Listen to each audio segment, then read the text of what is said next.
Hey there, you looking kinda cute. Don't forget to subscribe and check out my other socials for more. Enjoy. Leah approached the building center. Her heart raced, each step feeling heavier than the last. She'd passed by this building countless times before, always averting her gaze, afraid of what stepping inside might mean. But today was different. Today, she'd made a promise to herself. As she reached for the door handle, her fingers trembled. Taking a deep breath, she pushed it open, the cool, air-conditioned interior a stark contrast to the heat outside. The lobby was awash with colors. Rainbow flags, posters, and banners adorned every surface. But what caught Leah's eye was a large tapestry hanging on the far wall. Drawn to it like a moth to a flame, she found herself standing before an intricate woven masterpiece. Faces, names, and dates covered its surface, each one a story untold. As she scanned the tapestry, realization dawned. These were memorials for trans individuals who had lost their lives. A lump formed in her throat as she read name after name, some accompanied by smiling photos, others by simple descriptions. Young and old, from all walks of life, united in their struggle and their fate. Leah's vision blurred as tears welled up in her eyes. It's a lot to take in, isn't it? The gentle voice startled her. Turning, she saw a kind-faced woman with short, spiky hair and vibrant tattoos peeking out from under her t-shirt sleeves. "I'm sorry, I didn't mean to intrude," the woman said. "I'm Zoe, one of the staff members here. Is this your first time visiting us?" Leah nodded, unable to find her voice. She glanced back at the tapestry, a tear escaping down her cheek. Zoe stepped closer, her voice soft and understanding. Each one of them had a story, a life, dreams, and hopes.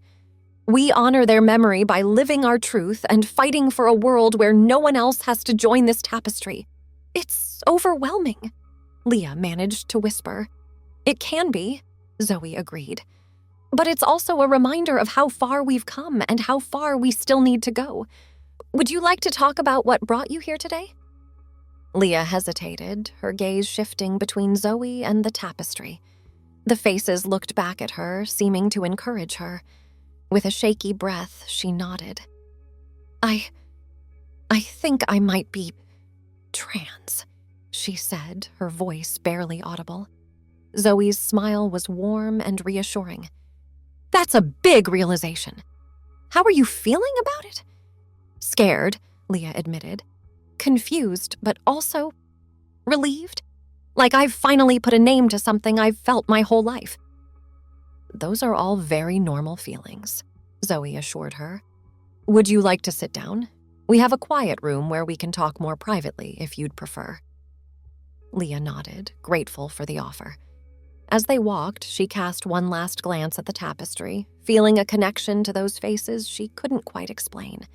In the quiet room, with its soft lighting and comfortable chairs, Leah found herself opening up. Words she'd kept locked away for years spilled out. Memories of feeling different, of looking at girls and wanting to be them rather than be with them, of the discomfort she felt in her own skin. Zoe listened attentively, offering supportive nods and gentle prompts when Leah faltered. As Leah's story unfolded, she felt a weight lifting from her shoulders. Leah, Zoe said when she'd finished, thank you for sharing that with me. It takes incredible courage to be honest with yourself and others about who you are. What do I do now? Leah asked, feeling both liberated and terrified. That's entirely up to you, Zoe replied. There's no one right way to be trans or to transition. Some people start with small changes, experimenting with clothing or makeup, using different pronouns with trusted friends. Others might seek out therapy or medical interventions. The important thing is to do what feels right for you, at your own pace. Leah nodded, her mind racing with possibilities. I think I'd like to try using she, her pronouns, she said, the words feeling both foreign and right on her tongue. Zoe's smile broadened. That's wonderful, Leah. How does it feel to hear me say, "It's nice to meet you, Leah. I'm glad she came in today"? A warmth spread through Leah's chest, and she couldn't help but smile. It feels right, like I'm finally seeing myself clearly. As they continued to talk, Zoe provided Leah with resources, support groups, recommended therapists, and information on legal name changes. By the time Leah left the center, she felt as though she was walking on air, despite the weight of the new journey ahead of her. Over the next few weeks, Leah found herself returning to the center regularly. She attended support group meetings, made new friends, and slowly began to explore her identity. Each visit, she'd spend a moment with the memorial tapestry, drawing strength from the silent witnesses of her journey. It was during one of these visits that she met Mark. He was volunteering at the center, his easy smile and kind eyes immediately putting Leah at ease. They struck up a conversation while Leah was browsing through the center's small library of LGBTQ+ literature. "First time exploring the wonderful world of queer lit?" Mark asked, noticing Leah's hesitation as she perused the shelves. Leah nodded, a slight blush coloring her cheeks. "There's so much! I don't even know where to start." Mark's eyes lit up. "Oh, allow me to be your guide. What are you in the mood for? Coming-of-age story, romance, nonfiction? Maybe something with a trans main character?" Leah suggested shyly. "Excellent choice," Mark said, reaching for a book on a higher shelf. "This one's a personal favorite. It's about a trans girl finding her voice, literally and figuratively, through music." As he handed her the book, their eyes met, and Leah felt an instant connection. Not romantic. Mark had mentioned offhandedly that he was gay, but the beginnings of what she sensed could be a powerful friendship. Over cups of tea in the center's small cafe area, Leah found herself opening up to Mark about her journey. He listened intently, offering words of encouragement and sharing his own experiences of coming out and finding his place in the world. "You know," Mark said, a thoughtful expression on his face, "I've been thinking about that tapestry in the lobby. It's a sobering reminder of the challenges our community faces, but I also see it as a call to action." Leah tilted her head, curious. "What do you mean?" "Well, those individuals didn't get to live their lives fully and openly. By embracing who we are and living without fear, we honor their memory. We show the world that love and authenticity will always triumph over hate and ignorance." His words struck a chord in Leah. She'd been so focused on her fears and insecurities that she hadn't considered the broader impact of her journey. "I want to do that," she said, determination creeping into her voice. "I want to live authentically, but I'm not sure how to start." Mark's eyes twinkled. "Well, my dear, I think it's time for a little adventure. How do you feel about a trip to the mall?" Leah's eyes widened. "The mall? I don't know if I'm ready for that." "You don't have to do anything you're not comfortable with," Mark assured her. "But sometimes taking that first step out into the world as your true self can be incredibly empowering. We can start small. Maybe look at some clothes, try on some accessories, and I'll be right there with you the whole time." The idea was terrifying, but Leah found herself nodding. "Okay," she said, her voice barely above a whisper. "Let's do it." The next day, Leah met Mark outside the mall, her heart pounding so hard she was sure everyone could hear it. She'd spent hours agonizing over what to wear, finally settling on a pair of skinny jeans and a loose-fitting blouse that hinted at a feminine silhouette. "You look lovely," Mark said as she approached, giving her a reassuring smile. "Ready for this?" Leah took a deep breath and nodded. "As ready as I'll ever be." As they entered the mall, Leah felt as though every eye was on her. She hunched her shoulders, trying to make herself smaller. Mark gently touched her arm. "Stand tall, sweetheart. You have every right to be here, just as you are." Slowly, Leah straightened her posture, Mark's words giving her strength. They wandered through the mall, window shopping and people watching. To Leah's surprise, nobody seemed to pay her any special attention. The world didn't stop turning. The sky didn't fall. They paused outside a store with colorful dresses displayed in the window. Leah's gaze lingered on a flowing sundress with a delicate floral pattern. "It's beautiful," she murmured. Why don't you try it on? Mark suggested. Panic flashed across Leah's face. Oh, I couldn't. What if someone says something? What if they won't let me use the fitting room? Mark squeezed her hand. Then we'll deal with it together. But honey, you have just as much right to try on that dress as anyone else, and I have a feeling you'll look stunning in it. Taking a deep breath, Leah nodded. They entered the store, and she tentatively made her way to the rack where the sundress hung.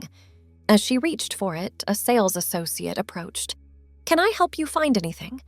The young woman asked with a friendly smile. Leah froze, her hand still on the dress. Mark stepped in smoothly. My friend here would like to try on this dress, if that's all right. The associate's smile never wavered. Of course, the fitting rooms are right this way. Let me know if you need any other sizes or styles. As Leah followed the associate to the fitting room, she felt a wave of relief wash over her. In the privacy of the small cubicle, she slipped the dress over her head, marveling at the soft fabric against her skin. When she emerged to show Mark, his eyes lit up. Leah, you look absolutely radiant. Turning to look in the mirror, Leah gasped softly. The dress hugged her body in all the right places, the skirt swishing gently around her legs. For the first time, she saw herself, truly saw herself, reflected back. I love it, she whispered, a smile spreading across her face. They left the store with the dress carefully wrapped in tissue paper, Leah clutching the bag like a precious treasure. As they continued their mall adventure, she felt a newfound confidence in her step. They stopped for lunch in the food court, and as they ate, Leah found herself opening up even more to Mark. I can't thank you enough for today, she said, her eyes shining with unshed tears. I never thought I could feel this comfortable in my own skin. Mark reached across the table, squeezing her hand. You've always been this amazing, Leah. You're just finally letting the world see it. As the afternoon wore on, Leah found herself not wanting the day to end. They'd visited several more stores, picking up a few accessories and another outfit that made Leah feel like she was finally expressing her true self. I wish every day could be like this, Leah sighed as they headed towards the exit. Mark grinned. Who says it can't be? This is just the beginning, Leah. You have a whole life ahead of you to live as your authentic self. As they stepped out into the fading afternoon light, Leah felt a sense of possibility she'd never experienced before. The world seemed brighter, full of promise. So, same time next week? Mark asked, a mischievous twinkle in his eye. Leah laughed, a sound of pure joy. Absolutely. I can't wait to see what other adventures you have in store for me. As they parted ways, Leah couldn't help but think of the tapestry back at the Pride Center. She sent a silent thank you to those faces, those lives that had paved the way for her to stand here today, shopping bags in hand and hope in her heart. The weeks turned into months, and Leah's journey of self-discovery continued to unfold. Each day brought new challenges and triumphs as she navigated the complexities of living authentically in a world that wasn't always accepting. One morning, Leah stood before her mirror, carefully applying makeup. Her hands no longer shook as she lined her eyes and painted her lips. The face staring back at her was becoming more familiar, more her own with each passing day. A knock at the door interrupted her routine. She opened it to find Mark, grinning from ear to ear. Ready for your big day? Leah took a deep breath, smoothing down her blouse. As ready as I'll ever be. Today marked a significant milestone, her first day at work presenting as her true self. After weeks of discussions with HR and her supervisors, she was finally taking this crucial step. The drive to the office was filled with nervous chatter. Mark, ever the supportive friend, kept the conversation light, distracting Leah from her anxieties. As they pulled into the parking lot, Leah's heart raced. What if they stare? What if someone says something cruel? Mark squeezed her hand. Then you hold your head high and remember that you have every right to be here, just as you are. And remember, I'm just a phone call away if you need me. With a final deep breath, Leah stepped out of the car and walked towards the office building. She felt eyes on her as she entered, but kept her gaze forward, chin up, just as Mark had taught her. At her desk, she found a small bouquet of flowers with a card from her team. "Welcome, Leah. We're so glad you're here." The simple gesture brought tears to her eyes. The day wasn't without its awkward moments. There were a few slip-ups with pronouns quickly corrected. Some colleagues seemed unsure how to interact with her, their discomfort palpable, but others went out of their way to make her feel welcome, complimenting her outfit or simply treating her as they always had. By the time she left that evening, exhausted but exhilarated, Leah felt a sense of accomplishment she'd never experienced before. She'd faced one of her biggest fears and come out stronger on the other side. As the seasons changed, so did Leah. She began hormone therapy, watching with wonder as her body slowly transformed. She legally changed her name, the new documents feeling like precious treasures.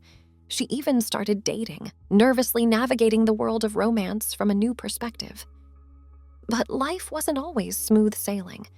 There were family members who struggled to accept her, friends who drifted away. There were strangers who stared or whispered, and sometimes confrontations that left her shaken and afraid. During these dark moments, Leah would return to the Pride Center, seeking solace in the community she'd found there. She'd stand before the memorial tapestry, drawing strength from those who had come before her. It was during one of these visits that she overheard a conversation that would change the course of her journey. "We're looking for speakers for the upcoming Trans Day of Visibility event," a volunteer was saying. "Someone who can share their story, inspire others who might be struggling." Before she could second-guess herself, Leah found herself volunteering. The words tumbled out of her mouth almost of their own accord. I could do it, if you think my story would help."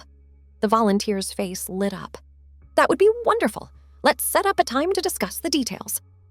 As the day of the event approached, Leah worked tirelessly on her speech, pouring her heart onto the pages. Mark helped her rehearse, offering encouragement and suggestions. The morning of the event, Leah stood backstage, her heart pounding. The audience was larger than she'd anticipated, filled with faces both familiar and strange. As she was introduced, she took a deep breath and stepped into the spotlight. "A year ago," she began, her voice wavering slightly, "I stood in this very building, terrified and alone. I didn't know who I was or where I belonged, but I knew I couldn't keep living a lie." As she continued her speech, her voice grew stronger. She shared her struggles and her triumphs, her fears and her hopes. She spoke of the friends who had become family, of the challenges she'd overcome, and of the journey that still lay ahead. "To those of you who are just beginning this journey," she said, her eyes scanning the audience, "know that you are not alone. There is a community here waiting to embrace you, to support you, to celebrate you. And to those who may not understand, I ask for your compassion, your open-mindedness, and your willingness to learn." As she concluded her speech, the room erupted in applause. Tears streamed down Leah's face as she was engulfed in hugs from friends and strangers alike. In the days that followed, Leah was overwhelmed by the response to her speech. She received messages from individuals who said her words had given them the courage to come out, from parents seeking to understand their transgender children better, from allies looking to educate themselves. Inspired by the impact she'd made, Leah threw herself into advocacy work. She volunteered at the center, sharing her experiences with newcomers. She spoke at schools and community events, working to increase understanding and acceptance. A year to the day after her first visit to the center, Leah stood once again before the memorial tapestry. This time, she wasn't alone. Mark stood beside her, along with a group of friends she'd made along the way, a chosen family bound by shared experiences and mutual support. As they stood in silence, honoring those who had come before, Leah felt a profound sense of gratitude for the struggles that had shaped her, for the friends who had supported her, for the strength she'd found within herself. She thought of the scared, confused person she'd been a year ago and marveled at how far she'd come. There were still challenges ahead, battles to be fought, minds to be changed. But as she stood there, surrounded by love and acceptance, Leah knew that she was exactly where she was meant to be. The tapestry before her was a reminder of the past, of the sacrifices made by those who had paved the way. But it was also a call to action, a challenge to create a better future. And Leah was ready to answer that call, to live her truth boldly and unapologetically, and to help others do the same. As they turned to leave, Leah cast one last glance at the tapestry. In that moment, she made a silent promise to live fully, to love deeply, and to always stand tall in the face of adversity. It was the least she could do to honor those who never had the chance. Thanks for watching. Don't forget to check out my other socials if you want more wonderful content, early access, behind the scenes, and more. All links down below.